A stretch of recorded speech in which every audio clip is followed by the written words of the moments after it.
I've taken the chair, the moderator chair, for the next 40 minutes or so for a fascinating topic, one that there's a lot of interest in, not just here in the region, but worldwide, and a great panel as well, who's going to be leading us in this conversation. So to set that tone, we've obviously got a poll that we will address in a few moments' time and have a look at the results in on that. Just getting thumbs up that we're getting results through on that shortly.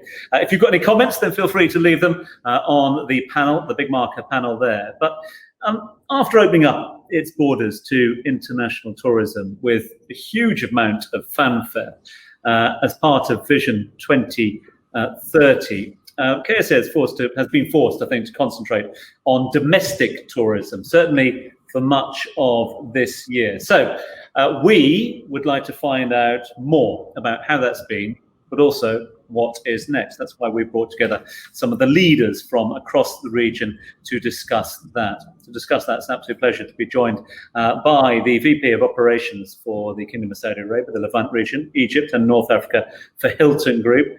Kamal Ajami is with us. Kamal, thank you so much indeed for your time this afternoon. Lovely to see you.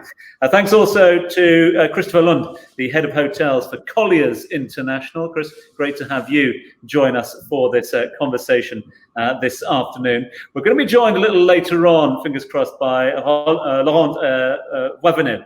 Laurent is the SVP Operations Development Europe, Middle East, Africa and India for Swiss-Belhotel International. It's just away on a call at the moment, but Laurent will be joining us shortly. We've also got the VP Operations for Minor Hotels. That is Amir Goldbach. Amir, thank you so much indeed for being with us. Thanks for your time. Lovely backdrop you've got there. Looks like a beautiful day indeed. Thanks also to Bastien Blanc, the Managing Director for the Kingdom of Saudi Arabia for IHG. Bastien, good to see you. Thank you so much indeed for your time. So again, gentlemen, each and every one of us will be jumping into the conversation. If we can ask you to mute when you're not speaking, that just avoids a bit of the feedback from the systems. But let's kick off with a bit of a generic question. We've seen the massive investment into mega tourism projects. I'm not going to put a figure on it because the figure is debated around the world, but it is a large amount to transform Saudi Arabia as one of the largest leisure tourism industries in the world over the course of the next decade. Now, obviously, that was part of Vision 2030. Since the beginning of the year, we've had a small thing called COVID-19, which continues to throw a spanner into the works the world over, none more so than in hospitality and tourism. To each and every one of you, what effect has COVID-19 had on that Vision 2030? Are we still on track with 2030? And what have we learned, or what have you and your respective groups learned so far in 2020? Let's start from the top. And Kamal, if I could ask you, please, to kick us off, if that's all right. Yeah, good afternoon, everyone. And thank you for this invitation for the GM's debate. As everybody says, it's very important to see and hear and talk to everybody. So in general, I mean, look, the pandemic has, of course, affected all the industry in general, the hospitality industry, be it around the world, globally, or in Saudi Arabia. We're no different to anybody else. However, if you're talking about the effect of the pandemic, COVID-19, to the vision of 2030, I think we remain committed, all of us, to supporting KSA deliver on its ambitious, 2030 vision, if you will. Contrary to what everybody thinks, that the whole thing has stopped and whatever, I think the government, and along with the partners, be it in the hospitality industry or contractors or whatever, kept on working on developing, whatever they wanted to develop. The program has stayed on. It was affected a little bit in the beginning, probably because of the hiccups, because of what we wanted to know more about how to operate through this pandemic. But I think they kept on working. The development stayed on, and of course, the government in Saudi Arabia were amongst the first to start, kickstart a massive project along with their partners, with our colleagues and us in the industry, in looking at what we're going to do and how we're going to recover so that we can take it for the future. I mean, I'm sure we will discuss more later on about the recovery plan and what is requested from us as partners to the government and of course the government themselves.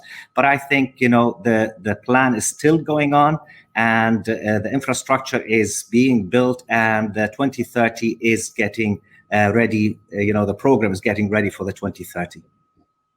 I really appreciate that. I can hear you loud and proud now, and it's coming across crystal clear. So appreciate that one.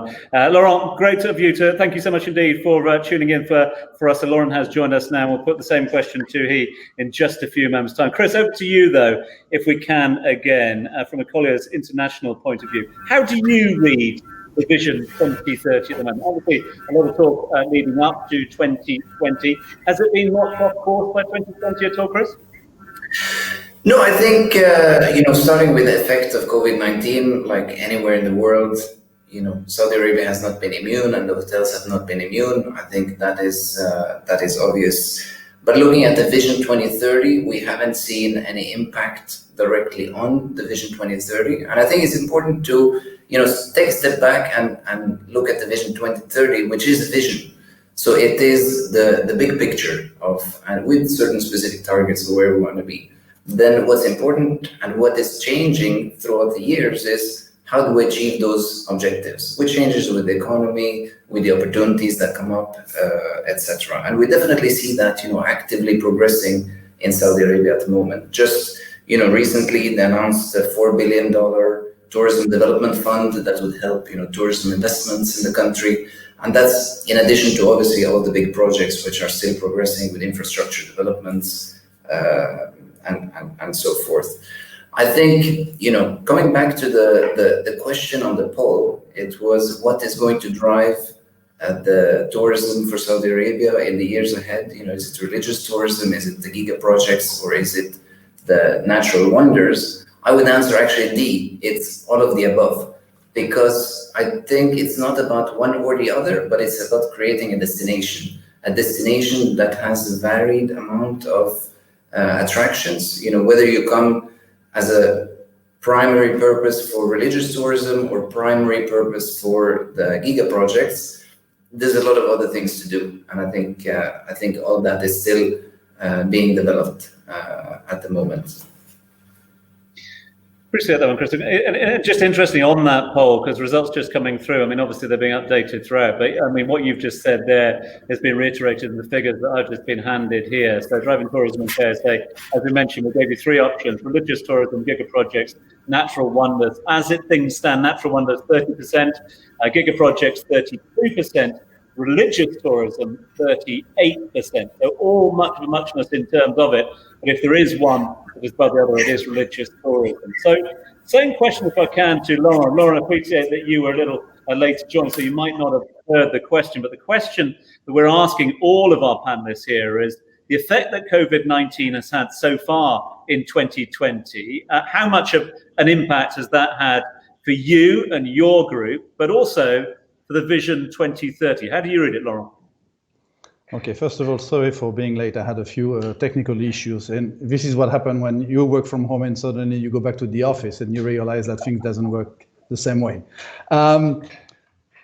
COVID-19, big story. Obviously it has a huge impact for our group globally. Obviously, we are not big as some of my colleagues here. We have 150 hotels, in 23 countries, but we have been obviously hit very, very badly, like everybody else. Now, to answer your questions about the impact of COVID for KSA in 2020, well, we all see the numbers, but how does it going to impact the Vision 2030? I think that my colleagues already replied very strongly. KSA is committed to the Vision 2030. We know that in 2019, 3% of the GDP was basically coming from the tourism industry, which plus minus represents $70.9 billion. The Vision 2030 is looking pretty much at 10% of the GDP should be coming from the tourism industry. And therefore, definitely the vision is there and strong. Will KSA will be able to meet all the demand of 2030? Probably yes. Are we going to meet it on time? Maybe not, because we already have seen quite a slowdown, not in the project itself, but you can see that, for example, during the first quarter of 2020, we are already behind 4,900 rooms compared to what was planned. Are the project taking place? The answer is yes. Are they going all to open on time? The answer is no. I have a project, for example, in Mecca, which the owner has postponed the opening simply because of the COVID-19. So will it happen? The answer is clearly yes. Will they all open on time as scheduled? The answer is clearly no. But the 2030 vision definitely remains. Appreciate that one. And Amir, same question to you, and of course all the team at Minor Hotels. I mean, is that something we do? Has COVID-19, as the coronavirus pandemic, Amir, made us sort of reassess the targets we should be setting? Actually, very interesting question, because when you look at COVID-19 and the impact, I would say it's actually driven a lot of demand into domestic tourism in this year. And if you break down the Vision 2030 and you look at KSA as a whole, I mean, it's a very strong economy, a very strong GDP per capita. You have around 35 million people in Saudi Arabia who spend nearly 26 billion abroad on travel and tourism annually. Now, in my opinion, actually, the COVID-19 has been a catapult of that. It's given a reassurance that, Saudi Arabia does need to build some local destinations, not only for international inbound, but for local tourism. Over the last 6 to 8 months, we've been in contact with a lot of partners in Saudi Arabia. And obviously, the lack of being able to travel abroad over the summer period, where usually, you will have the GCC outbound into Europe, into Asia, and into other parts, they've started to explore their own country. And that's something that we've seen really strengthen for us here in UAE and Oman and other parts, where domestic staycation offers have been very strong. But all the more, I think, in a country like Saudi Arabia, which is such a large landscape with so many diversities, both geographically, both from a heritage side, from many different locations that are unexplored, it's given actually a catapult now for the 2030 vision to be materialized much earlier from, let's say, footprint perspective. So from our perspective, we actually see the opposite. If you look at the type of brands that we represent, and we're delighted that we have a few signings that have been done and will be announced very shortly in Saudi Arabia, we actually started breaking down some of the unexplored destinations in Saudi Arabia over the last 6 to 8 months and looking at the opportunities of driving a very strong domestic demand with, again, looking at the PIF vision, places like the Al Suda Mountains, for instance, some beautiful locations in Saudi Arabia. These are locations that probably weren't that explored if you look at 12, 18, 24 months ago. Now, suddenly, it's a destination to talk about for the local tourist, for the domestic demand factors. And that's where I think we as Minor, we look at it from a different perspective. We have brands such as Anantara, which are synonymous with staycations, with destination-driven experiential led travel. And I think that's where we look at not just sort of the main capitals such as Riyadh, Jeddah, Mecca, Medina, etc. We look at some of these newer projects and in line with the PIF vision and saying, how can we, over not the next 10 years, but over the next 12, 24 to 48 months, support the vision with developing some hubs that will help both the domestic tourism develop and then eventually go into regional and international tourism. So we're working very closely with a lot of partners and reviewing some of those options. And I think actually, it's, again, my congratulations as well to the vision of Saudi Arabia. And obviously today is their national day. So it's a very important milestone. And I think it's, for me, reassured the fact that the Vision 2030 was the right vision, and COVID-19 reassured that the local economy should be developed based on what the demand factors are, and that is to drive local destinations within Saudi Arabia.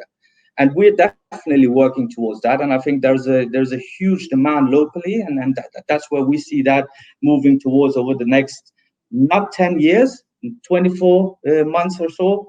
You will start hearing some projects that really going to start anchor Saudi Arabia as a destination beyond the traditional pilgrimage, etc., that is already in place. So yeah, it's a very interesting time, and I think for us, we've already locked down that model. We've created destinations in places like Oman, in Jebel Akhtar, in Tuzur, in the middle of the deserts, in Qas Al Sarab. So we've created destinations within destinations, and I think that's going to be the major demand over the next 12 months. Yeah. Fascinating insight. I'm really happy that you brought up the fact that it is Saudi National Day as well, a very significant Saudi National Day as well. I was going to kick off with that or close off with it, but happy National Day. Thank you all. Yeah, National Day as well. Significant day for you all. Bastien, your thoughts, please. Really interesting what Amir was saying there in terms of opening eyes to the domestic tourism opportunities there. Is that something that IHG have seen since the beginning of the year? And does that change the way that you look moving forward? So first of all, allow me to wish a happy National Day to all our KSA friends, colleagues, and partners, because definitely it's a very special day in the kingdom today. Secondly, I have to say that I'm very excited to see the passion I can see on the screen from the different panel members about the potential and the strength of KSA over the coming few years. What we have seen from an IHG standpoint is that, yes, KSA has been impacted throughout the world due to COVID in the way that has been really unprecedented. But one of the strengths of the kingdom has been really the domestic market. And we have seen over the past few months quite a growth of the domestic market, and not only in the main cities, but in destinations, for instance, like Yanbu and Al Jubail, that might not be familiar to some of the people watching the broadcast right now, but which are seaside resorts that the people have really been enjoying throughout the summer. You know that the Saudi Tourism Commission had a summer campaign, and this summer campaign has generated over 6 billion riyals, which is significant. It's roughly $1.6 billion. So it's really a huge amount of domestic market that has helped the market to rebound and has really been driving the business in resorts in priority. And being in KSA since 1975, we have lots of resorts, and the resorts are adapted to the kind of landscape that the kingdom is offering as well. So when people think about Middle East, everybody is thinking about the seaside resort. But as it was mentioned just before me, Aba or Al Souda, it's another place that had been booming throughout the summer with every single hotel, and we have been operating a couple of properties there. Every single hotel running with occupancies above 90%. And we have the same case in Al Khobar, in Al Jubail, in Yanbu. So there has been really a huge domestic demand. And when we go back to the Vision 2030, so yes, the Vision 2030, everybody is associating it to the mega project and the international tourism. And yes, it's a big part of the project because the opening to more than 50 countries with visa on arrival is really a great support to the Vision 2030. But let's not forget that the domestic tourism is also key in order for the Vision 2030 to come to life. And what we have seen over the past few months is that there is a keen interest to rediscover the country from Rouge in the north, what we call the Saudi Maldives, down to Aba and Taif in the mountains, and to really experience Saudi in a traditional way, but locations that had been during the time maybe slightly forgotten and that people want to rediscover. Christopher, I'm just going to come to you if I can, and then get thoughts from each of our special guests after that with regards to the plans, because that's really interesting development. Before COVID-19, a lot of focus was mega projects, with giga projects in their place as well. One assumes that they are continuing. But with the rise of the domestic market and the domestic demand, are plans going to change overall for tourism and hospitality? We know that the visions are on track, but are hotel groups going to change and tweak their plans accordingly? And another side to this one is collaboration. We heard it from the UAE CEOs and general managers just a few minutes ago, the need for more collaboration within the market across the region as well. Is that something we're going to see as well moving forward? Chris, up to you. Yeah, I think so. And just as Bastien was saying about the domestic market, it is a very big market, and it's a big value for the tourism industry in the country as well. If you just look at I mean, 2018, there were 43 million domestic tourists traveling the country in that particular year, which is approximately 3 times the size of the inbound market. So it just shows the size of that domestic market. And it's definitely very important. What I think is going to happen is these typical domestic destinations throughout the country, other than, of course, you have the city tourism in Riyadh, Jeddah, and Dammam Khobar, which are the big cities, and then you have the religious tourism. That's going to remain and obviously get more and more developed the more attractions that come to these destinations. But I think, as Bastien was saying as well, all these secondary and tertiary destinations and cities are really going to be developed even further and get the quality hotel accommodation that is needed to develop these destinations into proper tourism destinations. And I think that's where we're going to see the input from the big brands to develop their portfolio of hotels in those various destinations to bring people there. And I think I want to bring up one thing that's very important to make all this work is the ecosystem of tourism, because you have the hotel operators, the brands, but I think what's very important as well is all the other things around it. There's the visas, there's the airports being developed, being renovated, being enlarged. There's the airline, there's the destination management companies. Sira, they announced, I think it was last year, 500 million riyals to develop a new destination management company, because these are a lot of remote destinations. How do you, first of all, bring the tourists to these destinations? It's great to see on a video someone riding a horse in the middle of the desert, but how do you actually get there? It's not that easy to find it on booking.com or yourself online. So you need these companies that can get you there and can make the domestic market and international travelers aware of what the country has to offer. And I think all that is very important to come together. So not just the hotel operators to come together, but the entire ecosystem to come together. Kamal, in terms of where we sort of move forward from this, I mean, is there a sort of balancing act to be had between appealing to the domestic market, but also to the international market? There was a huge focus on bringing international guests in the end of last year, the beginning of this year. Lola, we saw a lot of advertising going on the EU visa, the tourist visa as well.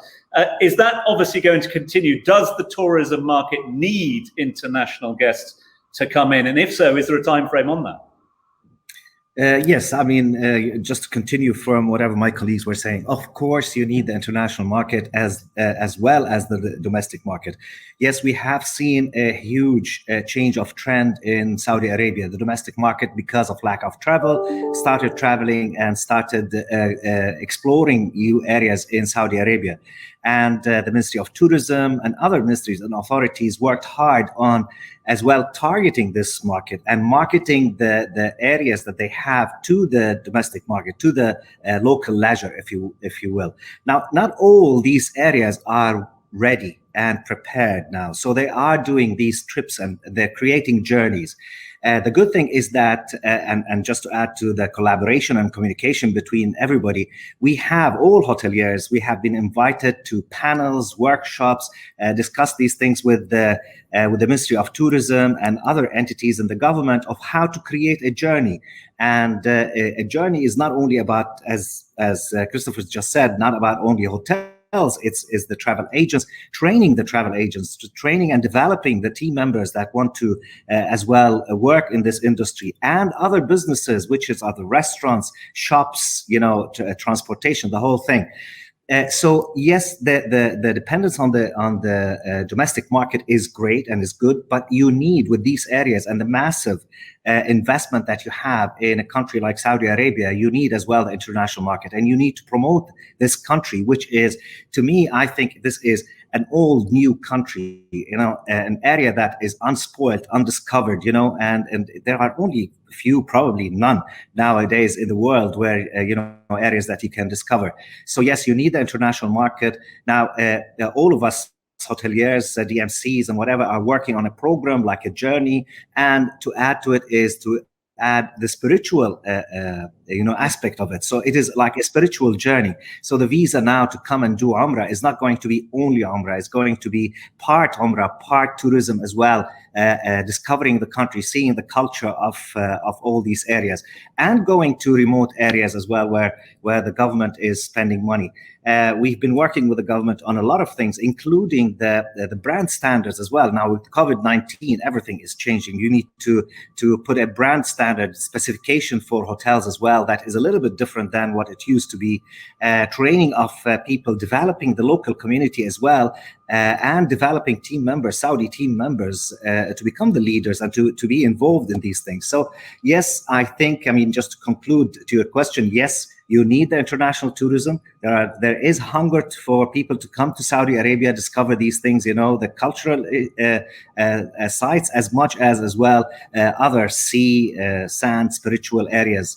So yeah, and we're working on this. From a Hilton perspective as well, we're working on plans to see how we're going to reach customers abroad, to see with the government and with the DMCs to work on packages so that you can come and it is everything is prepared for you, so that you don't, as a visitor or as a tourist coming to the country, you don't have to go through the hassle of buying everything individually. You can have a package to see all these countries. So yeah, this is what I think.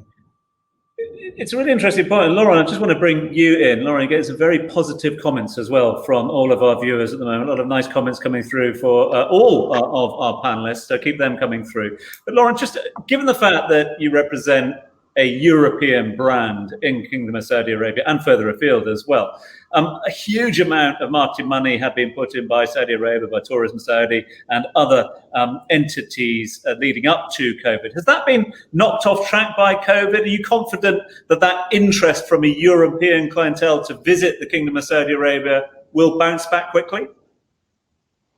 Okay, Tom, first of all, even if our name is actually Swiss-Bell, actually we are originally from Hong Kong, simply because our owners actually was from Switzerland, so we call it Swiss-Bell, because the chairman of the company actually used to manage the most beautiful hotel in the world at the time, which was the Peninsula, 40 years ago. So when he created the company, being Swiss, managing the most beautiful hotel, he created the company called Swiss-Bell. So we are actually Hong Kong based, but we are pretty much Asian company, because most of our portfolio is actually in Asia, even if we are now present in 23 countries.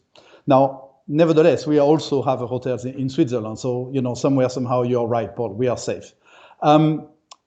Will the European market bounce back quickly in Saudi Arabia? I don't foresee the question like this. I say, will the European market will develop in Saudi Arabia?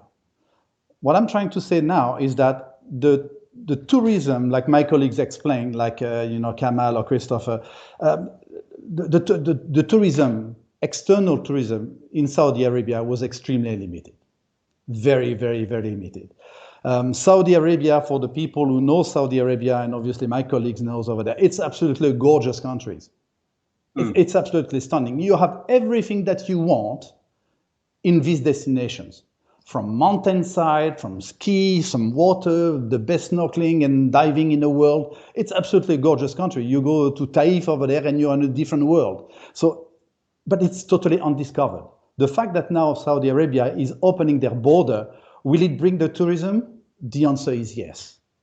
No doubt about it. And not only tourism, obviously, from Europe. That will be definitely one of the main markets. But I'm definitely certain that tourism from Asia will be certainly the second one, most probably to come to Saudi Arabia. There is that need to discover something. And there is few countries, like it was mentioned earlier, which are totally undiscovered. And Saudi Arabia has so much to offer. Will the country even open more? And we don't have anyone from Accor here on the platform, but I don't want to quote Mr. Bazin, which said, if you want to have a real tourism in Saudi Arabia, you need nightclubs and booze. So I'm not going to touch that subject over there, but happy Saudi National Days. But the truth is that Saudi Arabia is changing so much at a pace which is absolutely incredible.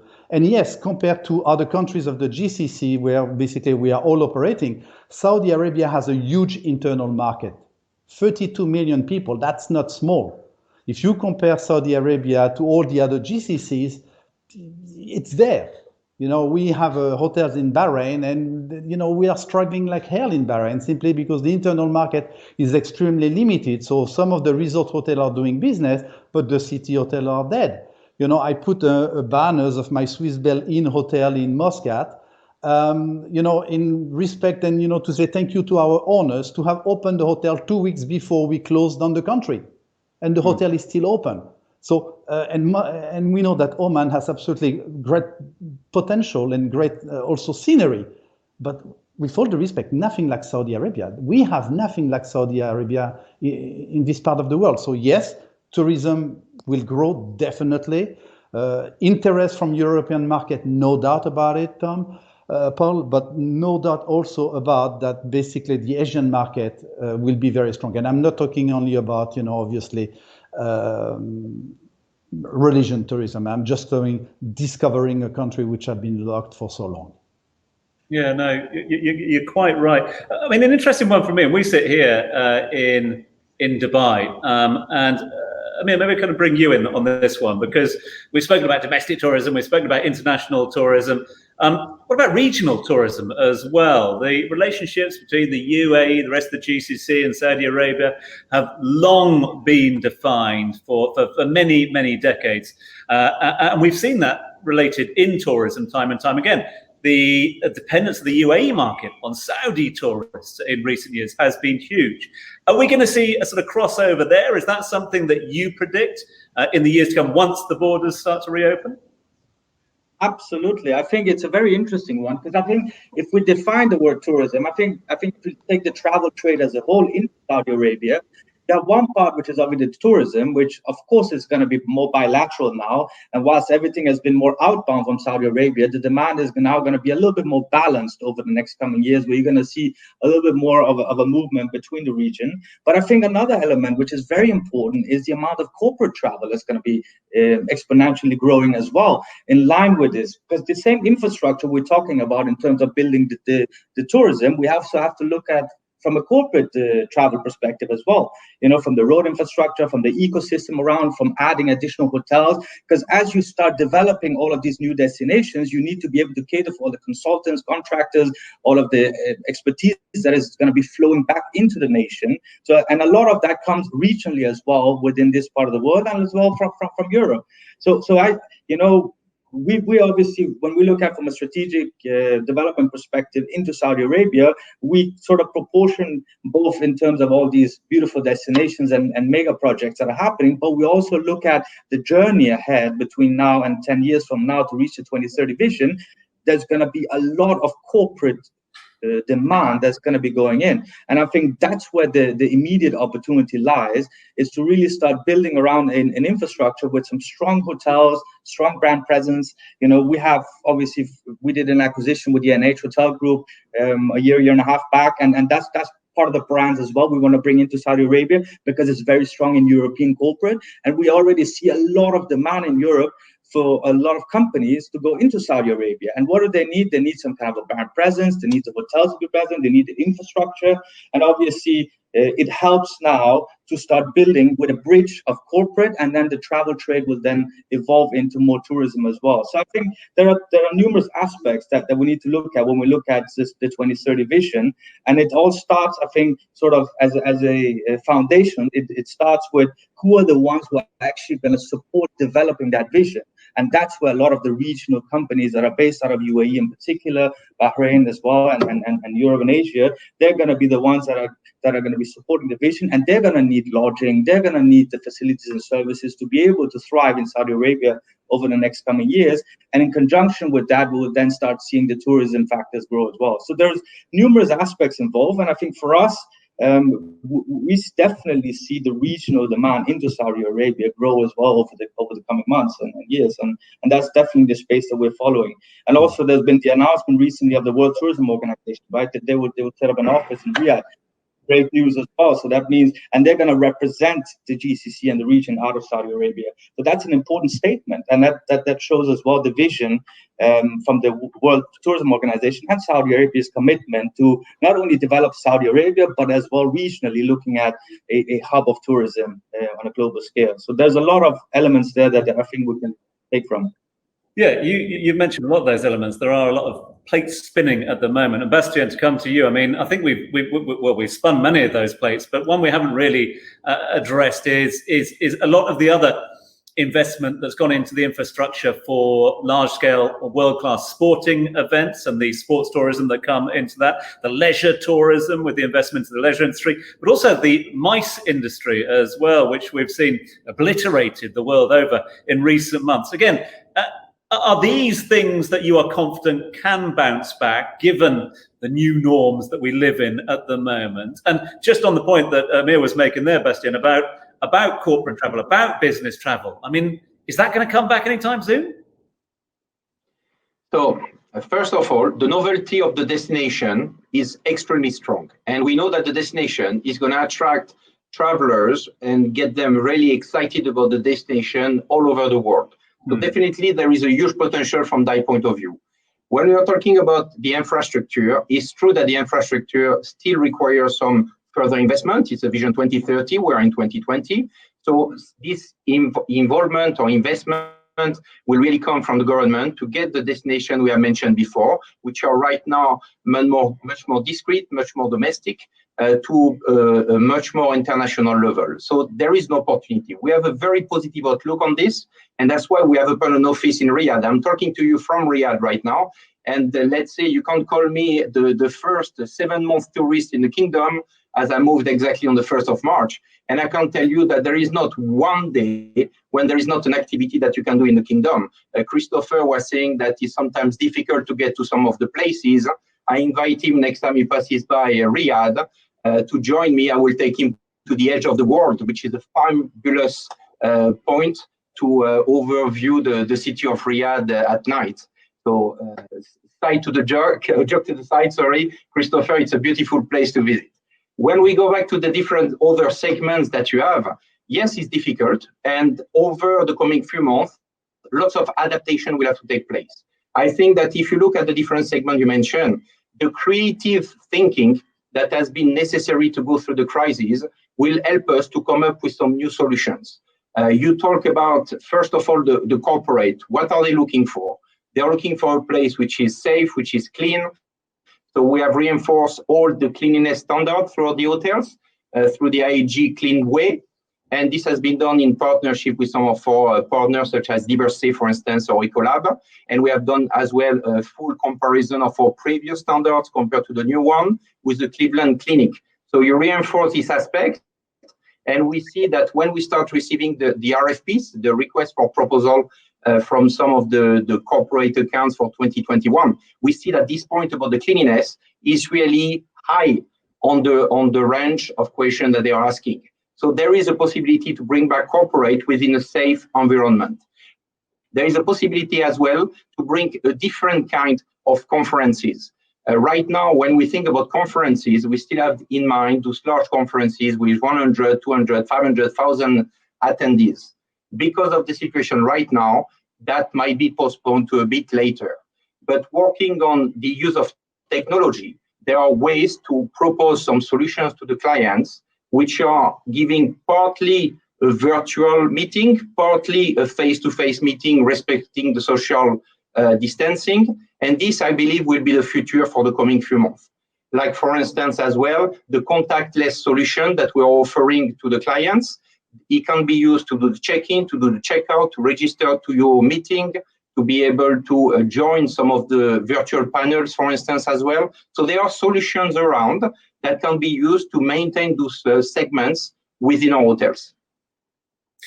We've got 10 minutes left. I've got loads of questions that have come through from those that are logging in from across the globe. So what I'm going to do, if I'm all right, I'm going to try and do a bit of a quick fire round. And rather than ask for one question for all panelists, we can sort of go around. But equally, if you feel that you're not comfortable answering it, feel free and we'll or we'll give it a hospital pass onto one of the screens next to you, and they can answer it. So let's start at the top if I can. Kamel, if I could start with you, sir. And a question that came through, Kamel, from Nicholas Metcalf. Nicholas, thank you very much indeed for this question.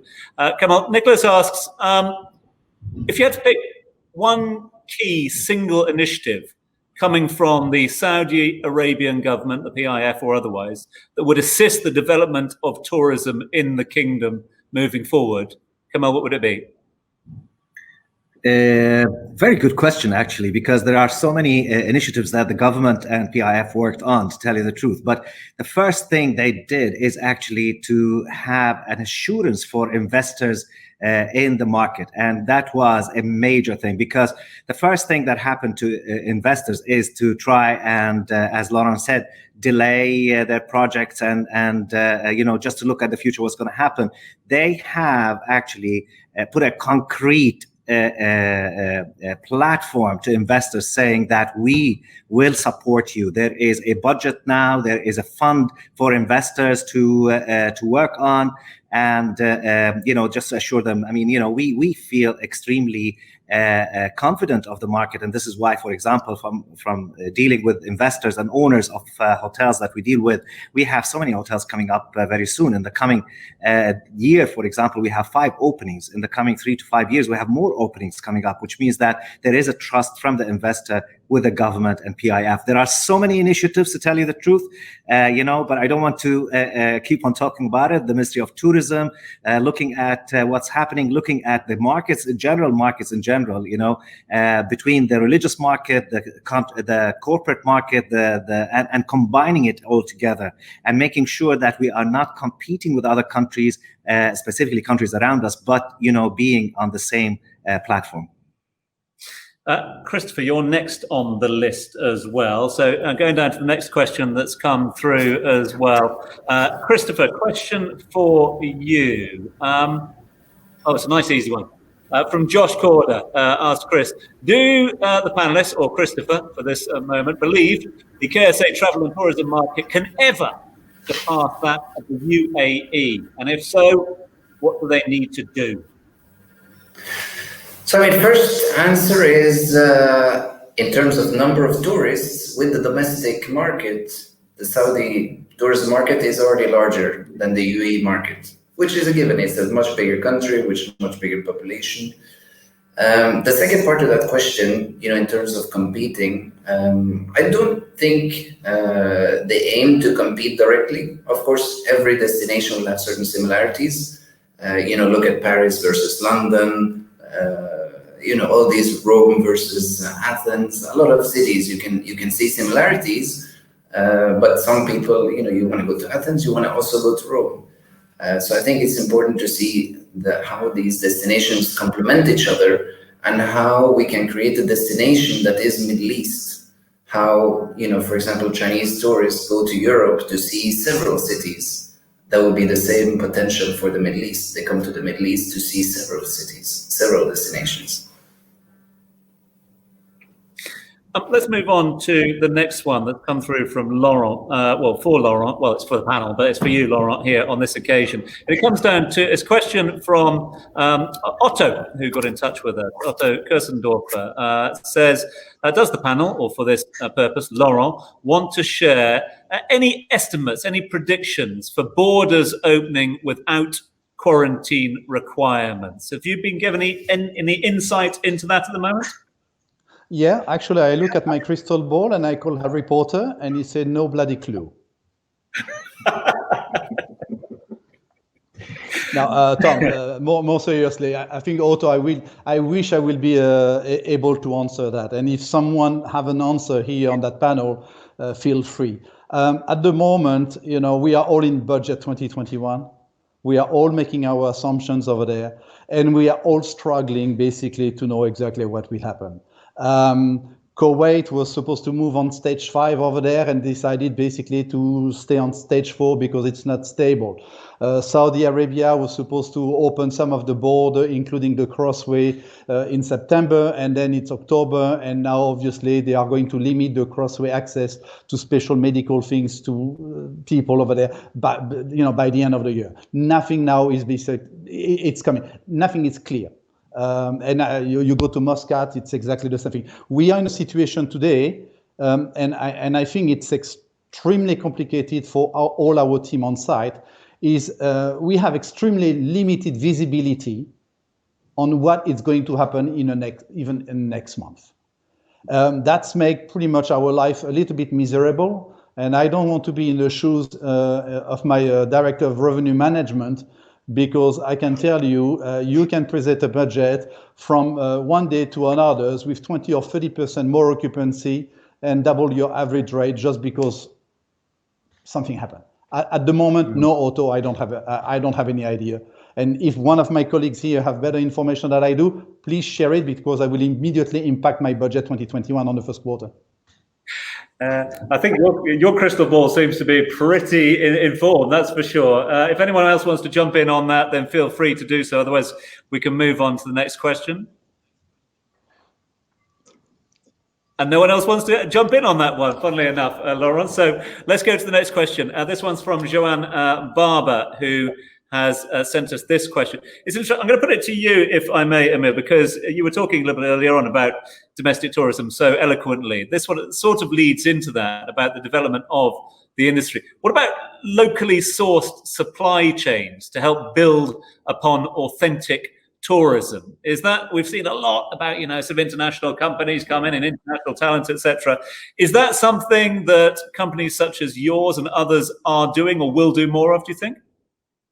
I mean, we're a firm believer in building a sustainable economy and a geosystem around hotels. And if you look at hospitality in general, one of the key aspects of hospitality is really looking at how do you source the entire supply chain factor of a hotel. Is fascinating. When people really start breaking down the entire supply chain, you realize how many different components and what a vast economy is around it. And absolutely, this is part of the Vision 2030. It's already in place.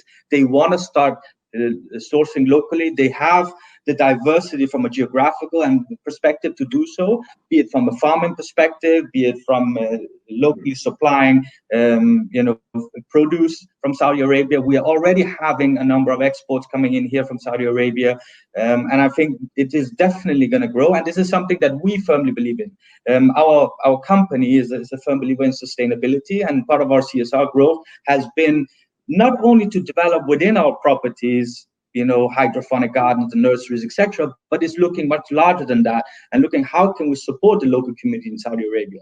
The difference, I think, what we have in Saudi versus other GCC countries, and it's interesting. I mean, if you look at a country like UAE, which is far smaller and less diverse in terms of geography and weather conditions and landscape, we've been able to manage a large growth here in terms of locally sourced produce, be it from poultry, meats, etc., be it from factories that are developing most of our amenities, be it all the way through to the supply chain of our food and beverage. So if you look at that aspect and you multiply that both in population size, geography size, landscape, weather in Saudi Arabia, it is a no-brainer. It will definitely happen. And I know already part of the vision of 2030, there is a large demand scale investment as well into developing the local economy, supporting the local communities, and making sure both from a sustainability in terms of supply chain, but also energy. Solar has been one of the larger discussions in Saudi Arabia. They're developing a large solar farm to self-sustain the electricity demand as well. So there are many aspects already in the economy. And I think for us, just to tie that in with another discussion, which is interesting, we are already looking at a lot of, not everything related to the private fund. There are a lot of local businessmen and a local demand from local individuals who have had a lot of foreign investments, who are now going back into Saudi Arabia and starting to support the vision on a private level, not on a public sector, but on a private level. So we are already in discussions with many individuals on a private scale. We're looking at supporting the vision on a private scale, be it both on developing hospitality and tourism, but also the supply chain as a whole. So this will definitely be an aspect of discussion, and a very important one for us moving forward, both from a sustainability of the tourism and development, but also price point. It will obviously become much cheaper to sustain once you develop it locally in the nation. So it's going to be an interesting one to look out for.